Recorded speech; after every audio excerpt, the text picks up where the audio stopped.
Hey everyone, Couch Investor back to another video for today. So after many requests of many of you actually that have been watching this video for a while to cover HIMS and HERS, ticker symbol HIMS, here we are. I think there is some great opportunity here for short-term investors that are looking for short-term upside or even long-term investors that want to build up a position.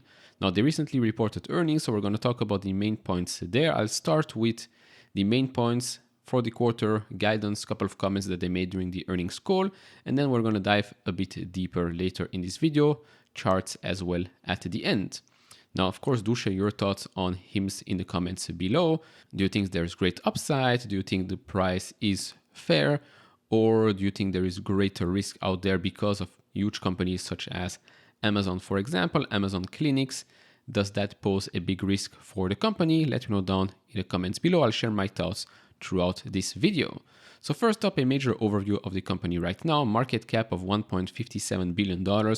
So you can already start to think of, well, if the price doesn't move much in the next 6 months, let's say, why wouldn't this become an acquisition target, right? Lots of big tech companies are trying to get into the tech business, grow that business for them as well. So hey, $1.57 billion, pocket change for many of those companies. So valuation-wise, if you look at the PE ratio, again, doesn't really make much sense right now for this company. It's still 33.8 times in the next 12 months, but you're paying EV to sales in the next 12 months just 1.5 times. Not very expensive at all, especially not if you look at the growth rates, right? For fiscal year 2023, analysts are expecting this company to grow sales at close to 60% year over year. For fiscal year 2024, 24.5% year over year. And then if you look at EPS, 82% growth there. Then in fiscal year 2025, for sales, another 21% growth to reach $1.27 billion and EPS growth of 75%. Now the company itself has set its targets for 2025. We're going to talk about that in a second. But right now, this company does not need to do a lot more to justify suddenly a stock price jump, right? I mean, I've seen a lot of people say, oh, but they're not profitable yet, valuation doesn't make sense, etc., etc. I mean, show me another company that is growing this fast. Also, by the way, free cash flow positive, doesn't have a lot of debt, at least last time I checked. I mean, purely on markets and comparison, this stock should be higher. So let's have a look. So these were the numbers from the latest quarter. If you look at subscribers, that grew 74% year over year. Now they give us two colors here. One is the end of quarter single 30-day subscriber, and the other one is multi 30-day subscriber. Of course, what you would like to see is a big increase in the multi 30-day subscribers, because that's why they're adopting multi products. And this is also why you see that revenue increased more than subscriber growth, which means subscribers are now paying more for these services. So revenue grew 83% year over year. If you don't know what has happened, I'll explain later on in this video. So you look at monthly online revenue per average subscriber, that has come down. There is an explanation for that. Lowering prices, yes, it will hurt margins, a bit like the Tesla comparison, right? You lower the prices, but you're driving more volume, which in this case should help a company like HIMS in the long-term future. If you look at online revenue, that is now at $201 million. Wholesale revenue hasn't really changed that much, stayed at $7 million there. Then when we look at adjusted EBITDA and adjusted EBITDA margin, the margin is at 5.1%. So you can see the very, very good acceleration there to profitability, adjusted EBITDA of $10.6 million. And by the way, it's basically written here, strong cash position and no debt. Now, with regards to outlook for Q3 and for fiscal year 2023, so for Q3, they expect year-over-year growth of around 51.5% at the midpoint, adjusted EBITDA $11.5 million at the midpoint, and margin of 5.5%, that's for Q3. As for the full year, growth of approximately 59.5% year over year, adjusted EBITDA of approximately $37.5 million, and margin of 4.5%. So you look at the growth rates here for revenue and for adjusted EBITDA, and you're like, you look at the valuation, doesn't make much sense. Unless management doesn't fully trust the expectations, doesn't fully understand the company, and so this is why the market is pricing this company at a cheap valuation. So let's dive even deeper. So first negative point you can make here is, say, you look at revenue growth, nice increase there. But then you say, oh, but they can only grow revenue if they increase their expenses. So total operating expenses increased close to 70% or so. And if you look at the marketing expense, that increased year over year over 70%. So like, oh, if they're not spending in marketing, they won't grow their revenue either. So first of all, yes, marketing spend is one of the major ways how they acquire their customers.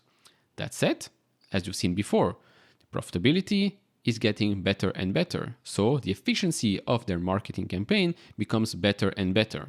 Now, currently, why wouldn't they spend a lot on marketing if it is working for them? If the long-term value becomes bigger and bigger, so why not spend money? And again here, revenue is growing faster than expenses, just so you know. Second point is still the stock-based compensation, still too high and also increasing year over year. I agree, this is something to keep an eye on. Now, before we jump into the crucial points that were mentioned during the earnings call, which in my opinion were crucial points, of course there are others as well. If you enjoy this type of videos, leave it a thumbs up, subscribe if you have not, would really appreciate that. We're trying to reach 30,000 subscribers by the end of the year, so thank you very much for all the support. If you want to support me even further, do check out the link down in the description and in the pinned comment to get the top 10 best stocks to buy now, or go to fool.com/couch investor. So first point I want to touch on is the growth internationally, especially when you look at the UK. So newer categories in markets such as mental health and their UK operations are growing mid-triple digits and demonstrating strong quarter-over-quarter unit economics improvement. Now, by the way, when you talk about international growth, US growth, trust me when I say this, the US market is big enough for HIMS to be a successful company if they can capture a lot of market share there. I know it's always fancy schmancy to look at international opportunities, but the US market is huge. Then talking about subscribers, why has the average revenue come down, etc., etc. So they did touch on that. So in the past few months, we've begun to systematically lower prices for many of our longer duration offerings to make our more personalized subscription even more mass market accessible. The pricing rollout, which we expect to continue in the coming months, have been in process while simultaneously expanding gross margin to 82%. And as our operational scale and efficiency allows us to accelerate profitability on an adjusted EBITDA basis and also expand market share and access. So after the implementation of strategic pricing adjustment, the ratio of the new HIMS and Her Lost subscriber that selected a personalized offering with the duration of 5 months or more increased over 25 points during the course of the second quarter. Now, our belief is that consumer is making longer upfront commitments for effective and unique products is an equation that provides a path for users to remain on the platform for decades. They continue by saying here over 35,000 existing subscribers switched to a longer duration or personalized offering in the second quarter. We believe personalized solutions combined with our overall strong value proposition will enable us to retain our users for decades. At the end of the second quarter, over 20% of the total subscribers across all of our offering were on a personalized solution. And so yes, while in the short term this pricing change might impact the business, especially margins, negatively, this is all about the long-term success and profitability of the business. Now, talking about a short-term impact, so they say here that the contribution of the weight management and cardiovascular health will have no material contribution in 2023. Generally, we expect new categories to take at least 12 to 18 months from launch before they meaningfully contribute to the business. Additionally, our guidance incorporates a negative impact of between $12 and $18 million in the second half of the year for both revenue and adjusted EBITDA as a result of the strategic pricing changes previously discussed. Which brings us to this slide right here. We continue to unlock growth in our immediate markets and are primed to capture future underpenetrated opportunities. So as much as 90% of applicable population yet to seek treatment in some conditions. So these are basically the markets that they are in today. Cardio is a new market, and as we said before, it will take time to have meaningful contribution to the business. The weight loss market is a huge market there. Of course, there are major competitors out there. Ozempic has been pretty popular lately. So this will launch soon. Estimated US population over 100 million. And then there are some other segments here that they are yet to tap in. Like I said, the opportunity in the United States is big enough for them to stay in the United States and not really focus fully on international growth. Now, with regards to the 2025 target, this is basically it. So first of all, long-term profitability targets, long-term adjusted EBITDA margin between 20 and 30%, gross margin in the mid-70s. And as for the 2025 targets, revenue of at least $1.2 billion and adjusted EBITDA of at least $100 million. Now, currently, if they continue to grow the way they've been doing in the last couple of quarters, plus the guidance that they gave us, I think this is sandbagging at its best. Now, last two things here. One is the risk side. You have to take that into consideration, whether it's this Amazon clinic. Customers in all 50 states and Washington, D.C. can receive convenient, affordable, and trusted care from the comfort of their phone. So they're making it easy for customers to quickly get the care they need for more than 30 common health concerns like urinary tract infection, pink eye, and erectile dysfunction, which is one of the major markets for HIMS. Which is also why I've been thinking about the One Medical acquisition and why Amazon might also go after HIMS and HERS, but hey, FTC and stuff like that remains to be seen what happens there. And last thing here is the graph. As you can see, the previous high back in May, we're now down 40% from that. Currently, we are hovering around what could be a support line at around $7 or so, which was previously a resistance line back in August and in December of last year. RSI has been trending down. MACD is bearish.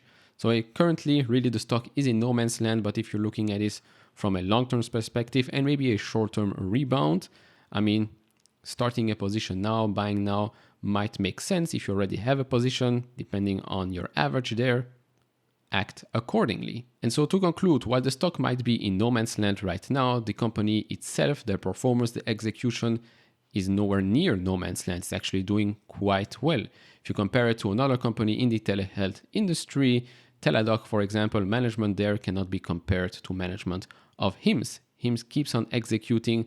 Stock will do what the stock will do, but so long as the business keeps on performing the way it does, it is your opportunity to find these types of gems in the market. Whether you want to do this for a short-term trade or a long-term opportunity, I think HIMS fits that category. Of course, do share your thoughts down in the comments below. If you enjoy this type of videos, leave it a thumbs up, subscribe if you have not, and I'll see you all in the next one. Bye-bye.